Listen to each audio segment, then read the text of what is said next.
জয় হরি বল। সবাই কেমন আছেন? আশা করি ভালো আছেন। নতুন একটা ব্লগে আপনাদের সবাইকে স্বাগতম।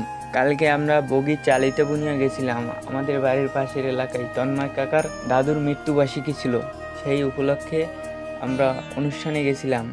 আমাদের যেহেতু সেই স্থানে যেতে হবে, তার জন্য আমরা একটা মিনি অটোভ্যান ঠিক করলাম। তারপর আমরা সবাই রওনা দিলাম যাওয়ার জন্য। ক্যামেরার যে হারে কাঁপাকাঁপি শুরু করছে, তাই ভিডিও করা অসম্ভব। তার কিছুক্ষণ পরেই আমরা গন্তব্য স্থানে পৌঁছে যাই।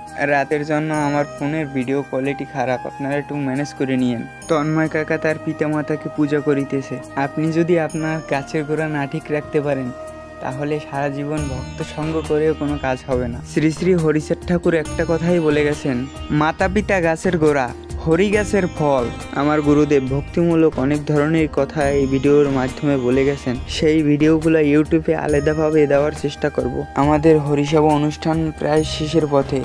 এখন হরিনাম কীর্তন চলেছে।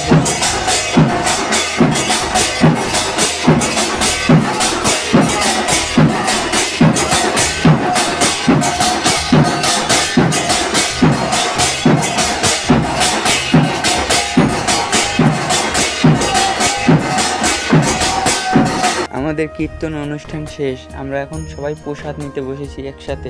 আর আমরা রাতে ওই জায়গায় ছিলাম, এবং আমার পার্সোনাল কিছু প্রবলেমের কারণে আমার আর কন্টিনিউ ভিডিও করা হয়নি। ওইখানে খাওয়া দাওয়া শেষ করে বাসার উদ্দেশ্যে রওনা দিলাম, এবং কিছু দূর যেতে না যেতেই একটা গাড়ি পেলাম, বাসায় যাওয়ার জন্য রওনা দিলাম।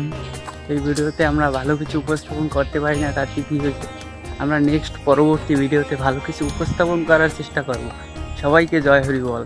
আজকের মতো এখানেই আমি বিদায় নিচ্ছি। পরে আবার নেক্সট কোনো ব্লগে সবার সাথে দেখা হবে। আশা করি সবাই ভালো থাকবেন।